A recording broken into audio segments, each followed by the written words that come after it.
ہماری ثقافت میں سماج میں مردوں کا حصہ ہے، اتنا ہی خواتین کا بھی برابر حصہ ہے۔ ملک کی ترقی میں، ملک کے انقلاب میں، اسی وقت ثقافت کی بہتری میں اور ان کی فلاح و بہبود میں ان خواتین کا بھی بہت ہی بڑا اور خاص مقام رہا ہے۔ اور خواتین نے وقت کے گزرنے کے ساتھ ساتھ اپنی عقل مندی، ذہانت، اپنے رتبے اور اپنے معیار کو بھی ثابت کیا ہے، جس میں ہماری عظیم ماؤں کا ذکر ہے، جیسے مدر ٹیریسا، پدم شری سندھوتائی، رانی رضیہ سلطانہ، جھانسی کی رانی، ساوتری بائی پھولے، لکشمی بائی، ڈاکٹر آنندی بائی جوشی، بیگم حضرت محل، اور جس کا ذکر کروں گی بطور خاص وہ ہے فاطمہ شیخ۔ ان کا نام سر فہرست ہے۔ وہ یہ نام ہے جنہوں نے تعلیم میں لڑکیوں کو زیادہ تر ترجیح دی ہے۔ جیوتی ساوتری بائی پھولے کا یوم پیدائش 3 جنوری 1831 میں ہوا۔ ساوتری بائی پھولے ہندوستان کی پہلی ٹیچر، پہلی ہیڈ سماجی کارکن اور کرانتی جیوتی گیان رہی ہے، جنہوں نے حقوق نسواں اور لڑکیوں کی تعلیم کے لیے انمول جذبات اور خدمات سر انجام دی ہے۔ انہوں نے اپنے انمول جذبات ظاہر کیے ہیں لڑکیوں کے لیے۔ وہ بہت مشہور مقبول شاعرہ بھی تھی، جنہوں نے اس کا مقدس ترین اور ثقافتی طور پر مفید اور تعمیری کام میں اس کی مدد کی۔ فاطمہ شیخ کے بھائی عثمان شیخ نے بھی اپنا نام ساوتری بائی پھولے اور مہاتما پھولے کو اسکول کے لیے دیا تھا۔ ایسے وقت میں جب سماج ساوتری بائی پھولے اور مہاتما پھولے کے تعلیم کے خلاف تھی، اس وقت فاطمہ شیخ نے علم کے فراہمی کے کام کے ساتھ ساتھ ہر سطح پر ان کی مدد اور تعاون کرتی رہی ہے، اور فاطمہ شیخ کی فعال شرکت اور خاص شراکت کے ساتھ ہندوستان لڑکیوں کا پہلا اسکول قائم کیا۔ ان میں پڑھائی کی بیداری جگائی۔ اس کے ساتھ ساتھ ان کے قریبی دوست فاطمہ شیخ خواتین اور بچیوں کو علم سکھا کر انہیں تعلیم دیتی رہی۔ اس لیے ہمیں یہ کہنا غلط نہ ہوگا کہ پہلی مسلمان خاتون معلمہ فاطمہ شیخ تھی۔ انہوں نے ساوتری بائی پھولے کے ساتھ کندھے سے کندھا ملا کر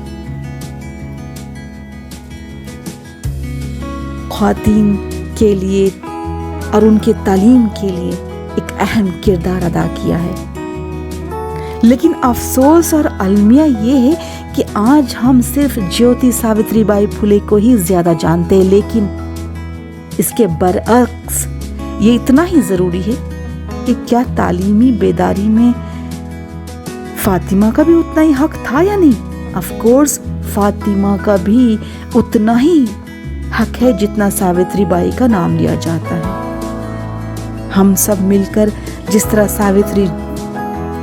جیوتی ساوتری بائی پھولے کا نام لیتے، اسی طرح ہمیں سب مل کر فاطمہ شیخ کا بھی نام لینا چاہیے، انہیں بھی بھرپور عزت دینا چاہیے، ان کی بھی ہم نے بھرپور عزت کرے، ان کا بھی جنم دن منایا جائے جیسے ان کا جنم دن 9 جنوری کو ہوتا ہے۔ ان سے اظہار تشکر کرے اور ان کے ساتھ معلومات کا تبادلہ کرے۔ اگر فاطمہ شیخ نے حقیقتاً خواتین کے تعلیم کے لیے کچھ نہ کیا ہوتا تو ان کی شراکت کے بغیر، خواتین کے تعلیم میں ان کے حصے کے بغیر، ان کا نام ساوتری بائی پھولے کے ساتھ تاریخ میں کبھی درج نہ ہوتا۔ درج ہوا ہے ان کا نام، میں نے منع نہیں کیا، ان کا نام درج ہوا ہے، لیکن بہت کم نام ان کا لیا گیا ہے۔ لیکن آج کے دور کا سب سے بڑا المیہ یہ ہے کہ جب بھی ساوتری بائی پھولے کا خواتین کی تعلیم کا ذکر آتا ہے تو وہ صرف فاطمہ شیخ کا ہی سایہ اور عکس ہوتا ہے۔ ساوتری جیوتی بائی پھولے کی تصویر بہت ہی نامکمل اور پھیکی لگتی ہے اگر ساتھ میں فاطمہ شیخ کا ذکر اور تصویر نہ ہو تو۔ ہمیں بس اپنی سوچ اور ارادے بدلنے چاہیے کیوں 150 سال تک فاطمہ شیخ کا نام گمنامی کے فہرست میں چلا گیا؟ ہم سب کو مل کر جیوتی ساوتری بائی پھولے کے ساتھ مل کر تاریخ کی دھول جھاڑ کر اسے آج کے نصاب کے آئینے میں سب کو ہم نے دکھانا چاہیے کہ ان کی کاوشوں اور محنتوں کا کتنا بڑا نتیجہ ہے۔ ایک فاطمہ شیخ اور ان کے بھائی نے بھی ساتھ دیا ہے اور ان کے پورے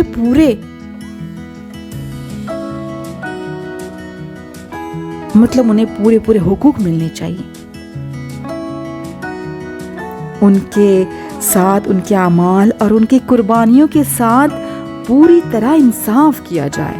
ہم ان کی محنت اور قربانیوں کو کیسے بھلا سکتے، کیسے انکار کر سکتے؟ بالکل نہیں۔ جس طرح تمام عظیم انسانوں کا تاریخ میں ایک اہم ذکر و مقام ہے، اسی طرح یہ دونوں فاطمہ شیخ اور عثمان شیخ بھی بہت ہی عظیم، بلند مرتبے، بلند رتبے اور بلند مقام کے مستحق ہیں۔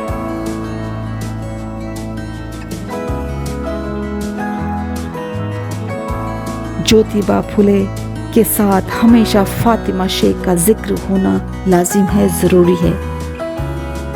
ان کا نام بھی تاریخ میں شامل ہونا ضروری ہے اور ہونا چاہیے، اور تاریخ میں ان کا نام سنہرے حروف سے لکھی جانی چاہیے۔ یہ ہم سب کی ذمہ داری، قرض اور فرض ہے کہ ہم انہیں ایک منفرد عمومی اہمیت دیں اور ان عظیم شخصیت کے عظیم کارناموں کو تاریخ میں درج کریں، کیونکہ ہماری ثقافت ایک ایسی ثقافت ہے جو تنوع کے ذریعے اتحاد کا مظاہرہ کرتی ہے، اور یہاں ہر کسی کا بلکہ ہم سب کا پختہ یقین ہے کہ ہر انسان کو ہر معاشرے میں اور معاشرے کے ہر عنصر کے لیے انصاف ملتا ہے اور ہمیشہ ملنا چاہیے، اور ہر عظیم شخصیت کا بھید بھاؤ کیے بغیر تاریخ میں ان کا ذکر اور نام درج ہونا چاہیے۔ آج جو پورے ہندوستان میں لڑکیوں کی تعلیم کا جو بول بالا ہے، وہ فاطمہ شیخ کی محنت اور کاوشوں کا نتیجہ ہے۔ آج اگر فاطمہ شیخ کا ذکر نہ ہو تو ہمیں دکھی ہونے چاہیے، ہم دکھی ہونا چاہیے ہم نے کہ ارے انہی کی وجہ سے ہم یہاں تک پہنچے ہیں اور آج عورتوں کو، لڑکیوں کو پڑھنے کا شرف حاصل ہے۔ بہت بہت شکریہ۔ ملیں گے اگلے ایپیسوڈ میں، اگلے ویڈیو میں۔ اپنا خیال رکھیے۔ Bye bye.